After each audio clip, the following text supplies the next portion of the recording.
kaimas, nandito naman po ang inyong kaimas. Ayan, at magdidilig na po tayo ng triple 40 o complete na may halong potas. Ayan po, makitasin nyo po ay sulit po na.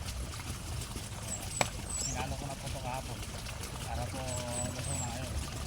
Naisali mo na po yung ikat dito. Ayan, at siyempre gagamitan po natin sa may ilong ang Growers Net 1000 plus ang lata ng sardinas agad para po yung nga po yung mga bakterya sa lupa tayo mga fungus. Ayan, haluin po natin yung buti.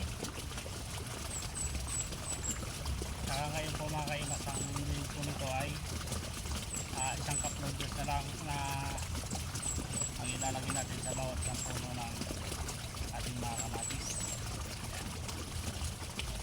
Pwede tayo ng noodle.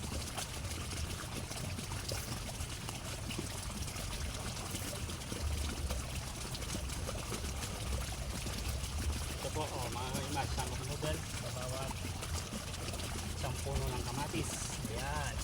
Okay. Malaki na po at may bulaklak na po itong ating kamatis, kaya isang cup noodles na yung ating i-delay. Ayan po. Yan lang po palagi ang ating gagawin mga kaimas. Huwag lang po kayo ng aking mga video para malaman nyo rin po yung technique. Ayan. Pag-alaga ng sari-sari yung mga gulay.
Po mga kaimas, ang kagandahan lang po ng kagadidilig ng Growers Net 1000 plus para po yung mga bacterial well ay hindi po kapitan tong ating mga tanim na kamatis. Hindi lang po sa kamatis sa lahat po ng uri ng ating po mga itinatanim.